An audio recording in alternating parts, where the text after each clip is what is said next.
Welcome to Keto Snippets, where I take what turned out to be a 36-minute video and chop it down and make it just about the recipes. So if you want to watch that, the full version, or the other snippet where I made chicken alfredo with kohlrabi noodles, those will be linked down below.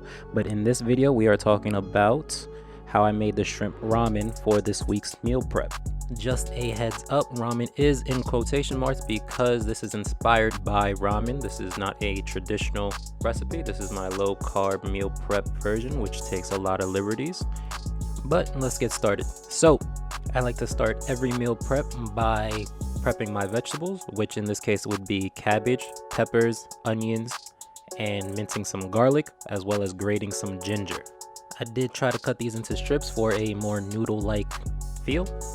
Next up is preparing the shrimp. Now, depending on how you buy your shrimp is going to determine how long this step does take. For me, I just had to simply peel, and it's already been deveined.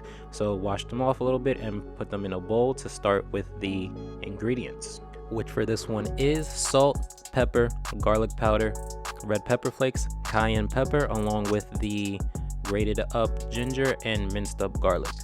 I then began to mix it all up, making sure that everything is covered. And next was adding some avocado oil into a pan to start sauteing these shrimp.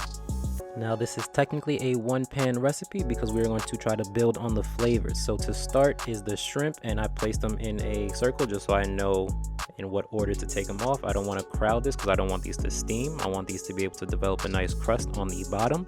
So after a few minutes, these are ready to flip. And I had to do this in batches because I believe I'm using 2 pounds of shrimp.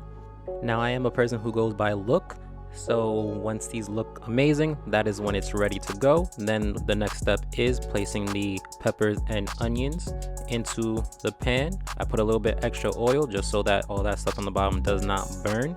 And speaking of that, I added a little bit of chicken broth just to help it release from the bottom. But like I said before, that is where a lot of the flavor is going to come from in this dish, so treat it with respect. Now, after the peppers and onions have cooked for a little bit, we're not trying to get them too soft. Add in all the cabbage, make sure you get it everywhere.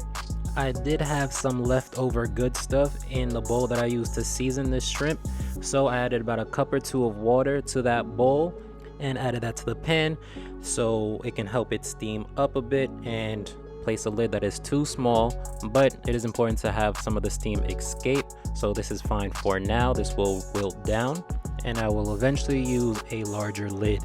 And now this is pretty much done when you say it is. The cabbage will take maybe 5, 10, 15 minutes to get to the texture that you like. So for me, this is not too soft and I was ready to plate up. So this was 1/2 of the meal prep for this week.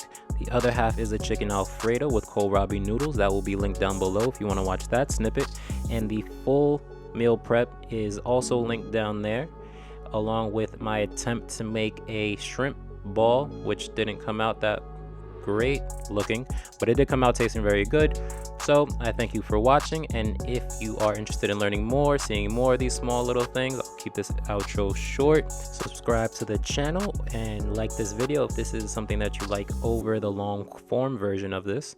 And yeah, I'm everywhere at Keto is the Worst, and I will see you in the next one.